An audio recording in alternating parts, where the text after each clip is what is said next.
Hello friends and welcome back to your channel House to Home. Chicken mutton chettinadu gravy ki equal ரொம்பவே காரசாரமான chettinadu gravy அதுவும் mushroom use பண்ணி எப்படி பண்றதுன்னா இந்த எபிசோட்ல நம்ம பார்க்க போறோம். சோ இது பண்றதுக்காக நான் இன்னைக்கு வந்து 400 கிராம் அளவுக்கு mushroom எடுத்துர்க்கறேன். இத வந்து உப்பு தண்ணியில நல்ல ஒரு 10 நிமிஷம் பக்கம் ஊற வச்சிட்டேன். ஊற வச்சிட்டு இது மேல இருக்கிற இந்த லேயரை மட்டும் வந்து பிச்சு எடுத்துக்கறேன். இது பிச்சு எடுத்ததுக்கு அப்புறமா ஒரு 4 தடவை நல்ல தண்ணில தரவா வாஷ் பண்ணிட்டு இத வந்து சின்ன சின்னதா கட் பண்ணி எடுத்து வச்சுக்கலாம். மஷ்ரூம் கிடைக்கிறதே இப்ப இருக்கிற பீரியட்ல கொஞ்சம் கஷ்டமா தான் இருக்குது. சோ சிக்கன் மட்டன் சாப்பிட முடியாத சூழ்நிலை அப்படிங்கிறதுனால நாக்கு சிக்கன் மட்டனுக்கு ஈக்குவலா இருக்கிற டேஸ்ட் தேடி அலையுதுன்னு சொல்லலாம். சோ இதெல்லாம் வந்து இந்த மாதிரி எடுத்துட்டு ஒரு 4 தடவை தண்ணில நல்லா அலசி கட் பண்ணி எடுத்து வச்சுக்கலாம். சோ இந்த கிரேவி பண்றதுக்காக ஒரு pan இல்லட்டி கடாய் எடுத்துக்கங்க. அதுல ஒரு 1 டீஸ்பூன் அளவுக்கு எண்ணெய் சேர்த்துக்கலாம். நான் இன்னைக்கு வந்து தேங்காய் எண்ணெய் தான் யூஸ் பண்றேன் குக் பண்றதுக்கு. எண்ணெய் சூடானதுக்கு அப்புறமா இதுல ஹோல் ஸ்பைசஸ் எல்லாம் சேர்த்துக்கலாம். சோ ஒரு சின்ன துண்டு பட்டை சேர்த்துக்கறேன். ஒரு பருத்தி மொக்கு, ஒரு 4-5 கிராம்பு, ஒரே ஒரு ஏலக்காய், ஒரு ஸ்டார் அனீஸ்,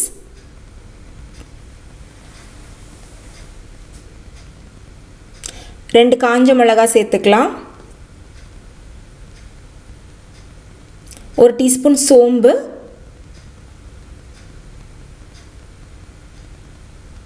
1 டீஸ்பூன் பெப்பர் சேர்த்துக்கிறேன். 1/2 டீஸ்பூன் ஜீரகம், கூடவே 1 டேபிள் ஸ்பூன் அளவுக்கு தனியா சேர்த்துட்டு இது ஒரு நிமிஷம் ஒரு மீடியம் ஃப்ளேமில் வச்சு கொஞ்சம் ரோஸ்ட் பண்ணிக்கலாம். இதெல்லாம் நீங்கள் பவுடராகவும் சேர்க்கலாம், பட் ஃப்ரெஷ்ஷாக இந்த மாதிரி அரைச்சி சேர்க்குறப்ப சுவையே தனியாக தான் இருக்கும் இல்லையா. ஸோ அந்த அரோமா நல்லா வர வரைக்கும் இதை லைட்டாக ரோஸ்ட் பண்ணிக்கோங்க. இந்த கிரேவி பார்த்தீங்கன்னா சப்பாத்தி கூட, ரைஸ் கூட, இடியாப்பத்தோடலாம் நீங்கள் சேர்த்து சாப்பிடலாம், ரொம்ப அருமையாக இருக்கும். இதே ஸ்டைலில் நீங்கள் பன்னீர் யூஸ் பண்ணி கூட பண்ணலாம், அதுவும் நல்லாயிருக்கும். இப்போ இதோட வந்து ஒரு 5லேருந்து 6 பல்லு பூண்டு சேர்த்துக்கிறேன். கொஞ்சம் பெரிய பல்லு பூண்டு. நீங்கள் சின்ன பல்லாக இருந்தது அப்படின்னா ஒரு 10 அளவுக்கு சேர்த்துக்கோங்க, கரெக்டாக இருக்கும். இந்த பூண்டோடவே இஞ்சியும் நான் சேர்த்துக்க போகிறேன், சம அளவு இஞ்சி. அது சின்ன சின்னதாக கட் பண்ணி சேர்த்துக்கிறேன். மறுபடியும் ஒரு 1 நிமிஷம் இதை வந்து ரோஸ்ட் பண்ணிக்கலாம். மசாலாலாம் வறுக்கும் போதே வாசனை சும்மா ஜம்முன்னு இருந்தது. இதோட வந்து ஒரு 1/2 மூடி அளவுக்கு தேங்காய், துருவன தேங்காவை சேர்த்துக்கலாம். சேர்த்துட்டு மீடியம் ஃப்ளேம்லேயே வச்சு ரோஸ்ட் பண்ணுங்க. தேங்காய் நல்லா ப்ரௌன் ஆகணும், அது வரைக்கும் ரோஸ்ட் பண்ணிக்கோங்க. ஃப்ளேமை ஹையில் வச்சுட்டிங்கன்னா தேங்காய் கரிஞ்ச மாதிரி ஆகிடும். ஸோ மீடியம் ஃப்ளேம்லேயே வச்சு பார்த்து பதனமாக ரோஸ்ட் பண்ணிக்கலாம். இப்போ பார்த்தீங்கன்னா தேங்காய் நல்லா மொறுன்னு ரோஸ்ட் ஆகிடுச்சு. ஸோ இந்த மசாலா வந்து நல்லா ஆறுனதுக்கு அப்புறமா நம்ம அரைக்கணும். மிக்ஸி ஜாரில் சேர்த்துட்டு பொடிச்சிடுங்க முதல்ல. அதுக்கப்புறமா தேவையான அளவுக்கு தண்ணி சேர்த்து நல்ல மை மாதிரி அரைச்சிடுங்க. அப்போ தான் நல்லா அரையும். ஸோ இப்போ இதை வந்து நான் ஒரு பிளேட்டில் எடுத்து வச்சுக்கிறேன். ஸோ இந்த மாதிரி ஒரு பிளேட்டில் எடுத்து வச்சுட்டேங்க எடுத்து வச்சு கொஞ்சம் பரத்தின மாதிரி வச்சுட்டேங்க அப்படின்னா சீக்கிரமாக ஆறிடும்.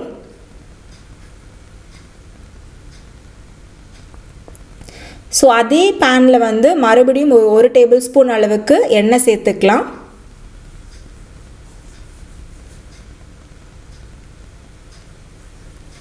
எண்ணெய் சூடானதுக்கு அப்புறமா 2 பெரிய வெங்காயத்தை கட் பண்ணி வச்சுருக்கேன், அதை சேர்த்துக்க போகிறேன்.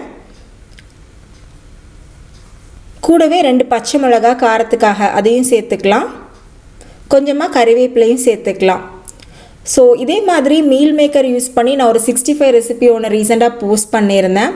நிறைய பேர் அதை ட்ரை பண்ணிவிட்டு ஃபோட்டோஸ் அனுப்பியிருந்தீங்க, ரொம்ப தேங்க்ஸ். எனக்கு ரொம்ப சந்தோஷமாக இருந்தது. அதில் வந்து நிஜமாகவே நம்ம சேனலோட சக்ஸஸை நான் ஃபீல் பண்ணேன். ஸோ இப்போ சிக்கன் மட்டன் வெளியில் நிறைய பேருக்கு வாங்க பிடிக்காமல் இருக்கிற டைமில் மஷ்ரூம் இல்லை பன்னீர் இந்த மாதிரி ஏதாவது கிடச்சின்னா நீங்கள் இந்த மாதிரி ட்ரை பண்ணி பாருங்கள்.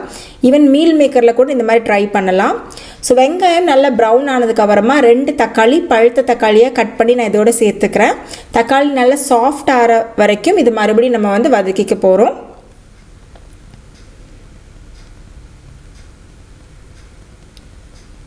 நம்ம சேனலில் மஷ்ரூம் யூஸ் பண்ணி நிறைய ரெசிபி நம்ம வந்து போஸ்ட் பண்ணியிருக்கிறோம்.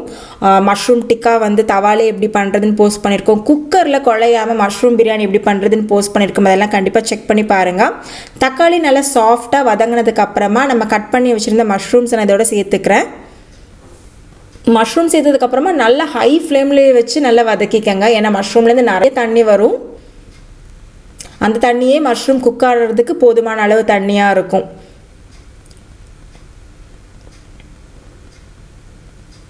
ஸோ இந்த மஷ்ரூமோடவே நம்ம தேவையான அளவுக்கு உப்பையும் இப்போவுமே சேர்த்துக்கலாம்.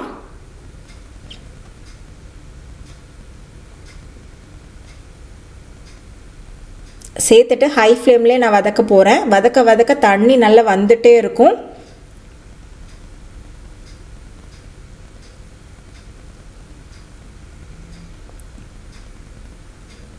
ஸோ நம்ம சேனலில் ஆல்ரெடி போஸ்ட் பண்ண மஷ்ரூம் ரெசிபிஸ் எல்லாமே நீங்கள் ட்ரை பண்ணி பாருங்கள். தாபா ஸ்டைலில் ஒரு மஷ்ரூம் மசாலா கூட நான் போஸ்ட் பண்ணியிருந்தேன். அதையும் கண்டிப்பாக ட்ரை பண்ணி பாருங்கள். எல்லாத்தோட லிங்க்ஸ் வந்து கீழே டிஸ்கிரிப்ஷன் பாக்ஸில் கொடுக்குறேன். இப்போ பார்த்தீங்கன்னா தண்ணி நல்லா வர ஆரம்பிச்சிருச்சு. கரெக்டாக ஒரு 4 நிமிஷம் நீங்கள் வதக்குனீங்கன்னாலே இந்த அளவுக்கு தண்ணி உங்களுக்கு வந்துடும். இப்போ தண்ணி கம்ப்ளீட்டாக வந்துருச்சு. பாருங்கள் எவ்வளோ தண்ணி வந்திருக்கு அப்படின்னு. இப்போ தண்ணி கொஞ்சம் வற்றி மஷ்ரூம் எல்லாம் ஒரு செமி குக் ஆகிற வரைக்கும் மறுபடியும் இதை வந்து குக் பண்ணிக்கலாம். இப்போ தண்ணி கொஞ்சம் கொஞ்சமாக வற்ற ஆரம்பிச்சிச்சு. மஷ்ரூம் வந்து நல்லா குக்காக தொடங்கிடுச்சு. இந்த ஸ்டேஜில் நம்ம வந்து ஸ்பைஸ் பவுடர்ஸ் எல்லாமே சேர்த்துக்கலாம். கொஞ்சமாக மஞ்சத்தூள், காரத்துக்கு மிளகாத்தூள், அப்புறமா ஒரு 1 டீஸ்பூன் அளவுக்கு கரம் மசாலா தூளும் சேர்த்துக்கிறேன்.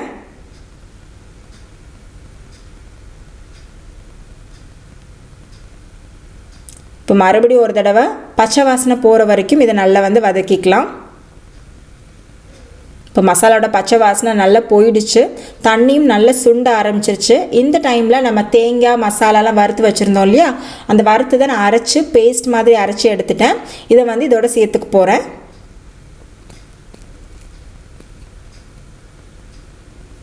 சேர்த்துட்டு ஒரு 2 நிமிஷம் லோ டு மீடியம் ஃப்ளேமில் வச்சுட்டு தண்ணி எதுவும் சேர்க்குறதுக்கு முன்னாடி ஒரு தடவை நல்லா வதக்கி விட்டுடுங்க. இங்கே ரொம்ப திக்காக வேணும் அப்படின்னு நினச்சிங்க அப்படின்னா இதையே வந்து கொஞ்சம் கொத்தமல்லி தலையை தூவிட்டு இறக்கி நீங்கள் சாப்பிடலாம். பட் நான் கொஞ்சம் கிரேவி கன்சிஸ்டன்சியாக வேணும்னு நினச்சதுனால தண்ணி சேர்த்துக்க போகிறேன். ஸோ 2 நிமிஷம் வதக்கினதுக்கப்புறமா தண்ணி சேர்த்துட்டு இந்த கிரேவியோட கன்சிஸ்டன்சியை நம்ம வந்து அட்ஜஸ்ட் பண்ணிக்கலாம். தேங்காய் சேர்த்து அரைச்சதுனால இருக்கவே வந்து இந்த கிரேவி வந்து கெட்டியாகும். ஸோ கொஞ்சம் திக் கிரேவியாக இருக்கட்டுங்கிறதுக்காக கொஞ்சமாக தான் நான் தண்ணி சேர்த்துருக்கிறேன். சேர்த்து ஒரு தடவை நல்லா கிளறி விட்டுடுங்க. மூடி போட்டு இந்த எண்ணெய் பிரிஞ்சு வர வரைக்கும் குக் பண்ணிடலாம். லோ ஃப்ளேம்லேயே வச்சு குக் பண்ணுங்கள். ஸோ இப்போ எண்ணெய் நல்லா பிரிஞ்சு வர தொடங்கிருச்சு. பக்காவாக ரெடி ஆகிடுச்சு. ஸ்மெல்லும் வந்து நிஜமாகவே சான்ஸே இல்லைங்க. சும்மா கமன்னு இருந்தது. நிஜமாகவே சிக்கன் கறியாக இருந்தாலுமே வந்து குழம்பாக இருந்தாலுமே வந்து இதுக்கு பக்கத்தில் தள்ளி தான் நிற்கணும். ஸோ கடைசியாக ஒரு பிடி கொத்தமல்லி இலைகளை தூவி நான் ஸ்டவ் ஆஃப் பண்ணிக்கிட்டேன். ஸோ அவ்வளோதான். இந்த சிம்பிளான மஷ்ரூம் செட்டிநாடு மசாலாவை கண்டிப்பாக நீங்களும் ட்ரை பண்ணி பாருங்கள். ட்ரை பண்ணிவிட்டு உங்களோட ரிவ்யூஸ் கமெண்ட்ஸ் எதுவாக இருந்தாலும் வழக்கம் போல மறக்காமல் என் கூட ஷேர் பண்ணுங்கள். மறுபடியும் ஒரு டேஸ்டியான ரெசிபி இல்லாட்டி வேறு ஏதாவது இன்ட்ரெஸ்டிங்கான எபிசோடோடு உங்கள் எல்லோரும் நான் மீட் பண்ணுறேன். தேங்க்ஸ் ஃபார் வாட்சிங். House to home.